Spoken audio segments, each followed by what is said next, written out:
Chairman, good to be out here with you. I know you're mixing your stay between here in Portugal and back in England. How much are you enjoying it out here, and how much time do you intend to stay here in the foreseeable future? Well, we're enjoying the sunshine, but we enjoy our football as well. So, you know, we're looking forward to the start of the season, and we're just enjoying the pre-season at the moment, and you know, having a long break as a family. We like the area where we're in at the moment, and as far as Portugal's concerned, excellent place to come for a pre-season, an excellent country. Big thumbs up to Portugal so far. And you were watching the Rangers match the other day. What did you make of it, the behind closed doors friendly? Well, I've watched Rangers train all week, and I'll tell you now, Stevie Gerrard as a manager is fantastic. The effort that he puts into his players, the professionalism that goes off. So to see our boys play well against them, I was so pleased with the way we played and the style of play, for how quickly they've had to get themselves up to speed against a quality side like Rangers under Stevie Gerrard. When I saw you after the match, you seemed to have a pretty extensive conversation with Stevie Gerrard. Well, you've got to. You never know. There's always opportunities for a club like ours to get a little bit of help from clubs higher up the league and higher up the football pyramid. So they're part of the football family. So Gerrard's named a few of the players that he'd like us to look at. So we're looking, but we're chasing our position, same as Gerrard's chasing his. We know where we want to be. I want us to be top of League Two, you know. So, and I think they've got ambitions to be top of the Scottish Premiership. What is the aim next season? I mean, you always say promotion. Is it the title? I'm always chasing the title, Steve. I have for the last 3 years, and I'll keep chasing that title. So I'm going to do everything I can to get that title. And I think with John Dempster in place, with a mixture of, you know, the young ambition that he's got, and some of the quality we've got in our youth system, and some of the players that he's signing, I think we've got a fair chance of, you know, we should be in the top 3 favourites to win the title. What did you see in John Dempster? Let's go back to that appointment. What did you see in John Dempster? What qualities and characteristics did you view? So, you know, the worst thing, Steve-o, I've never seen John Dempster win a match. He only lost three matches the other season, and I went to all 3 that he lost. And I've seen him beat against Glasgow Rangers. I'm going to watch him against Swansea, so I need to see him start winning games. But no, I saw how he handled the youth team, how they went on such you know, an unbeaten record, and what a team. I think they let less than 12 goals in one season. You've got to give a man a chance like that. What's your relationship been like with John Dempster as a player, then as academy manager, and now in the early days as the first team boss? My relationship's good. My relationship with John Dempster is the same as it is with all my managers, Steve-o. You know, as a chairman, you can't get too close, because, you know, if the club needs a change with the manager, then I'm the man that's going to have to do it. And I hope I don't have to do that with John Dempster. I think John Dempster's got as much of his heart in Mansfield Town as I have and the directors have, and I'll say that about John Dempster. You've already backed him with the signing of Andy Cork and Aidan Stone, goalkeeper, but when this interview goes out, the signing of Nicky Maynard, the prolific goal scorer, how did you pull it off? How did you and Carolyn pull that one off? Because that is a major signing for any League Two club. I think you'll have to ask Nicky Maynard that yourself. I think John Dempster, and John Dempster had a lot to do with it. He's been the main point. I mean, a lot of times me and Carolyn get involved, but I've given my dues to John Dempster.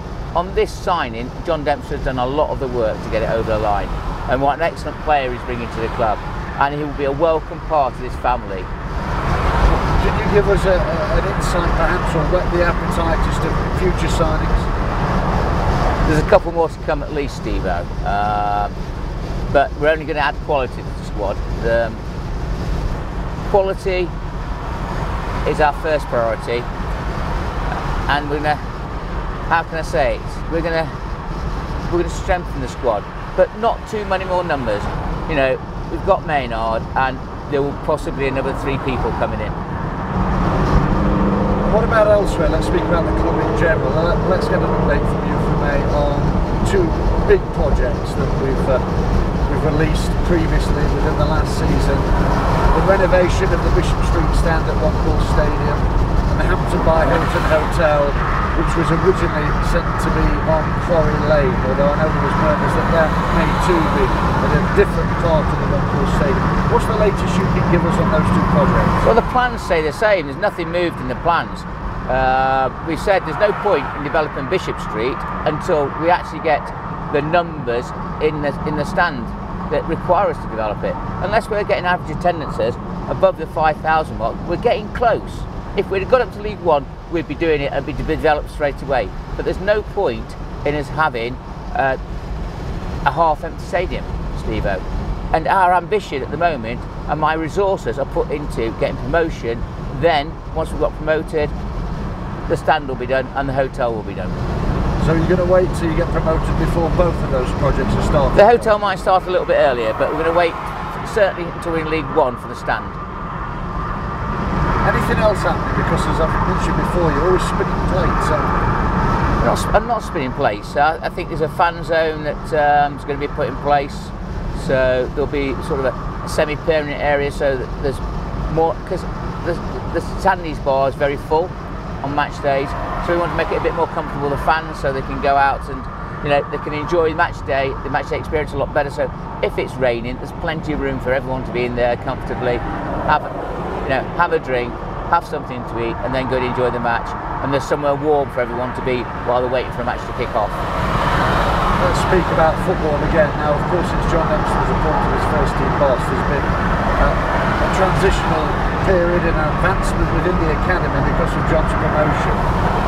What state is the academy in now? It's certainly getting much praise, isn't it? It's an excellent state. Richard Cooper is one of the most prolific professionals I've ever met. He keeps himself in order.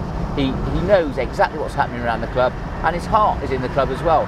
His wife works for the club, so I think the academy is in the best state it's been forever. And hopefully we've got some new connections that are happening with the academy over the next year or so. So, we're trying to bring players from around our area into the academy and hopefully get one or two of them through to our first team.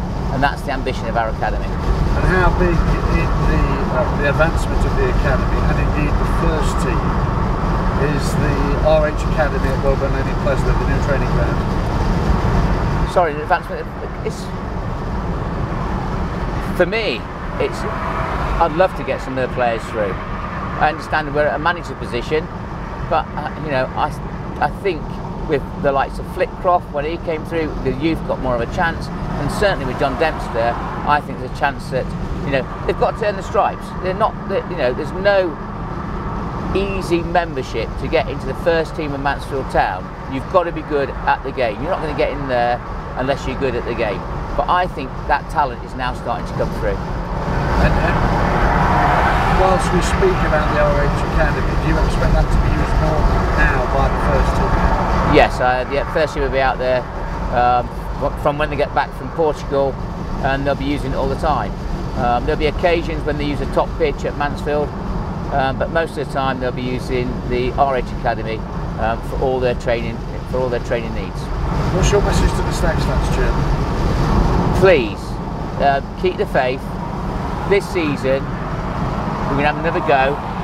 Thank you for your support for the last 10 years and to support as long as you've been supporting Stags. But thank you for your support and myself and Carolyn for the last 10 years. So just a big thank you from me to all of you. Very finally, what do you think perhaps has been missing in the last few years that's prevented the Stags from getting over the line? And therefore, what will that extra bit be, that extra few percent, in order for us to get over the line this season? Have you predicted, or do you predict a plan? I think we've just got nervous in the last few games, and that's just that push, that last little push. We'll get over the line, and it's a hard question, Steve-O. Yeah. I would say it's myself. I'm going to have to be a bit more ruthless. in that last little push. And so I blame the last 3 seasons on myself for not getting us over the line. I think, you know, let's not change our game plan. Let's not let the boys go and have overnight stays when they're only going 20 miles down the road. You know, let's keep it to playing football, and let's keep our eye on the game and none of this messing around and stuff that we have done in the past. And that's my fault, letting the managers have too much of their own way. So I do blame that all on myself. Thanks, Chairman. Okay, Stephen, thank you.